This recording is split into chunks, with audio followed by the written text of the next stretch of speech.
None સાથે R વાપરવું કે પછી નન સાથે ઇઝ વાપરવું. બીજા પ્રોનાઉનની જેમ જ ઇનડેફિનેટ પ્રોનાઉન પણ નાઉન કે નાઉન ફ્રેઝની જગ્યાએ વપરાતા હોય છે. અહીં એક્ઝામ્પલ જુઓ, everything is funny as long as it is happening to somebody else. Okay, અહીં આપણે એવરીથિંગ અને સમબડી એ બે વર્ડ તમે જોઈ રહ્યા છો, એ બંને શું છે? પ્રોનાઉન છે. એવરીથિંગ, આપણે એવરીથિંગ બધી જ વસ્તુ ફની હોઈ શકે છે જ્યાં સુધી કોઈ બીજા સાથે ના બને. એટલે અહીં એવરીથિંગ કઈ વસ્તુ બીજા જોડે બનવાની છે એ આપણને ખબર નથી, શું બનવાનું છે. ઓકે, શું ફની થિંગ બનવાની છે એ નક્કી નથી, એટલા માટે આપણે એવરીથિંગ વાપર્યું છે. સૌથી પહેલા ઇનડેફિનેટ પ્રોનાઉન અને ઇનડેફિનેટ એડજેક્ટિવ્સ નો ડિફરન્સ શું છે એ જોઈએ. ઓલ, એની, એનીવન એવા બધા વર્ડ્સ જ્યારે એડજેક્ટિવ તરીકે વપરાયા હોય તો એને આપણે ઇનડેફિનેટ એડજેક્ટિવ કહીશું. પણ હવે તમને થશે કે એ કેવી રીતે સમજવું, તો એક્ઝામ્પલ જુઓ. અહીં all in the lobby must remain seated. અહીં જે પણ છે લોબીમાં એ લોકોએ શું કરવાનું છે? બેસવું જરૂરી છે. એ લોકોને બેસવું જ પડશે. એમ મસ્ટ એટલે શું કે બેસવું જ પડશે. એ લોકોને સીટ લઈ લેવાની છે, બેસી જવાનું છે. અને નેક્સ્ટ સેન્ટેન્સ છે all parents in the lobby must remain seated. અહીં આપણે parents in the lobby must remain seated એમ કહ્યું હોત તો પણ ચાલત, પણ અહીં પેરેન્ટ્સ માટે વપરાયેલો એડજેક્ટિવ કયો છે? પેરેન્ટ્સ નામાં વધારો કયો કરે છે? ઓલ કરે છે.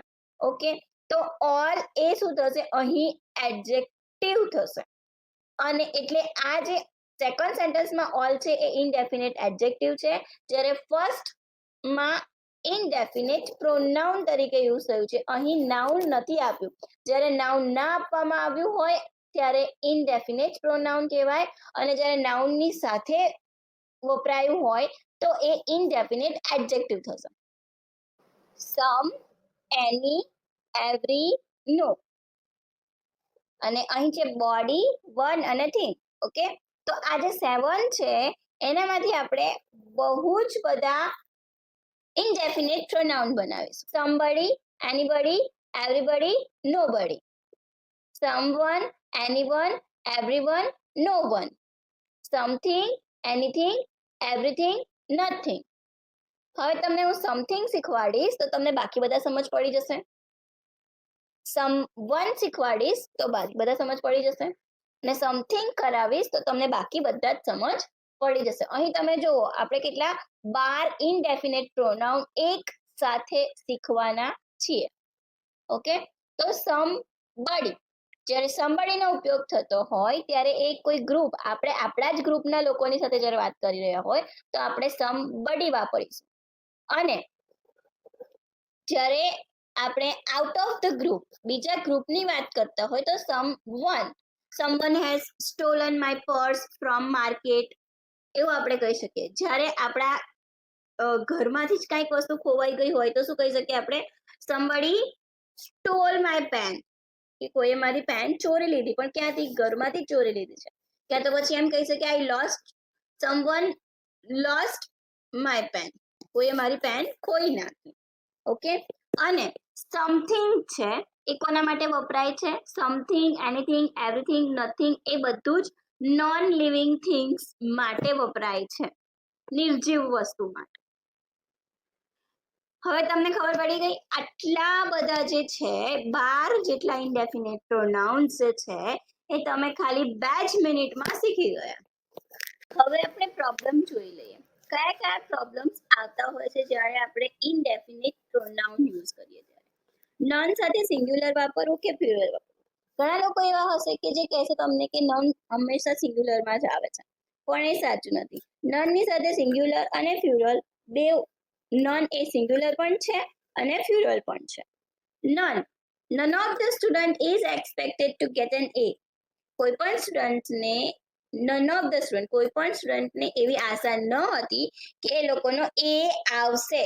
ઓકે, એ આવશે. તો એક જ વસ્તુ છે, અહીં એક જ આશા છે એમને, expected, expected is expected.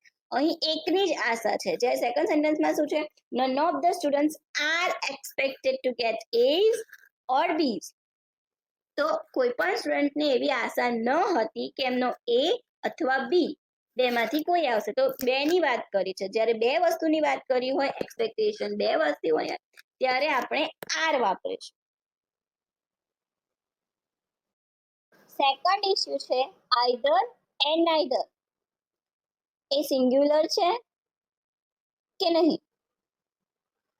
Either અને નાઈધર હંમેશા બે વસ્તુ માટે વપરાય છે, પણ અને એને ટ્રીટ કેવી રીતે કરવામાં આવે છે? જાણે કે એ ફ્યુરલ હોય. લોકો એવું જ માને છે કે બેની વાત કરી છે તો એ ફ્યુરલ હશે, પણ ખરેખર એ શું છે? સિંગ્યુલર તરીકે વપરાય છે. Either of sisters are welcome to attend ના આવે. આપણે શું લખી શકીએ? Either of sister is welcome to attend. બેમાંથી એક, કે આઈધર બેમાંથી એક, ઓકે, નાઈધર બેમાંથી એક પણ નહીં. થર્ડ અને મોસ્ટ ઇમ્પોર્ટન્ટ પોઈન્ટ છે, કેટલાક ઇનડેફિનેટ પ્રોનાઉન છે એ સિંગ્યુલર પણ હોય છે અને પ્લુરલ પણ હોય છે. ઇનડેફિનેટ પ્રોનાઉન જેવા કે ઓલ, એની, મોર, મોસ્ટ, સમ એ સિંગ્યુલર સાથે પણ વપરાય છે અને પ્લુરલ સાથે પણ વપરાય છે. જ્યારે એ રિફર કરતા હોય પ્લુરલ થિંગને ત્યારે આપણે પ્લુરલ વાપરીશું, જ્યારે એ રિફર કરતા હોય સિંગ્યુલર થિંગ્સને ત્યારે આપણે સિંગ્યુલર વાપરીશું. સેન્ટેન્સ જુઓ, more of them are required. Okay, તો અહીં તમે ધેમ જોયો, ધેમ એ શું છે? બહુવચન છે, તો આપણે આર વાપરીશું. પણ સેકન્ડ સેન્ટેન્સમાં more of it is required. હવે ઇટ એ સિંગ્યુલર છે તો આપણે ઇઝ વાપરીશું, આપણે સિંગ્યુલર કરી નાખીશું. ઓકે, પણ તમને ખબર છે આમાં કોમ્પ્લિકેશન્સ ક્યારે આવે? જ્યારે કલેક્ટિવ નાઉન આપણે યુઝ કરતા હોઈએ ત્યારે આમાં કન્ફ્યુઝન થતું હોય છે. Most of the group is living. હવે અહીં એક જ ગ્રુપની વાત કરી છે. ઓકે, સેકન્ડ છે most of the group are waving their flags. Most of the એટલે બીજા બધા ગ્રુપ, ઘણા બધા ગ્રુપ એવા છે કે જે લોકો શું કરી રહ્યા છે? Flag wave, national flag wave કરી રહ્યા છે. ઓકે, તો અહીં ઘણા બધા ગ્રુપમાંથી થોડાક ગ્રુપ્સ એવા છે કે જે ફ્લેગ વેવ કરે છે. અહીં તમે ફ્યુરલ માટે કયો શબ્દ ફાઇન્ડ કરશો? ધેયર. જ્યારે ધેયર વાપર્યું, ઘણા બધા ગ્રુપ, ઘણા બધા લોકો ફ્લેગ કરી રહ્યા છે. ઓકે, તો ઘણા બધા ગ્રુપની વાત કરી છે, અહીં એક ગ્રુપની વાત નથી કરી. ધેયર, ધેયર અને ફ્લેગ્સ, એનાથી આપણને ખબર પડે કે આ પ્લુરલ માટે વપરાયેલો વર્ડ છે. હવે ફોર્થ પોઈન્ટ છે, ફોર્થ પ્રોબ્લેમ છે સમવન અને anyone.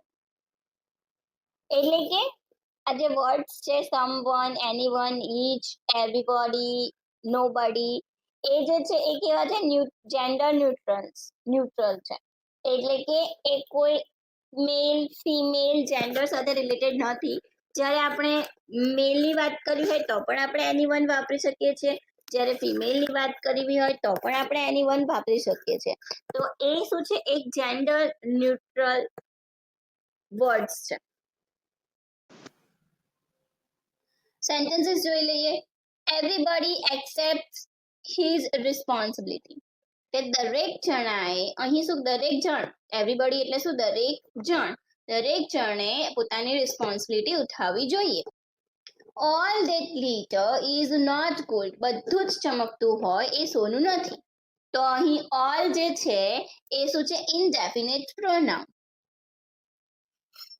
Nobody has finished his work yet. કોઈએ પણ હજુ સુધી કે પોતાનું કામ કમ્પ્લીટ કર્યું નથી. Anyone can learn English. કોઈ પણ ઇંગ્લિશ શીખી શકે છે. અહીં કોઈ પણની જગ્યાએ તમે કોઈ પણ વર્ડ યુઝ કરી શકો, કોઈનું નામ તમે વાપરી શકો છો. He can, કાં તો પછી Sheetal can learn English. Okay, તો એનીબડીની જગ્યાએ આપણે કોઈ નાઉન વાપરી શકીએ છીએ.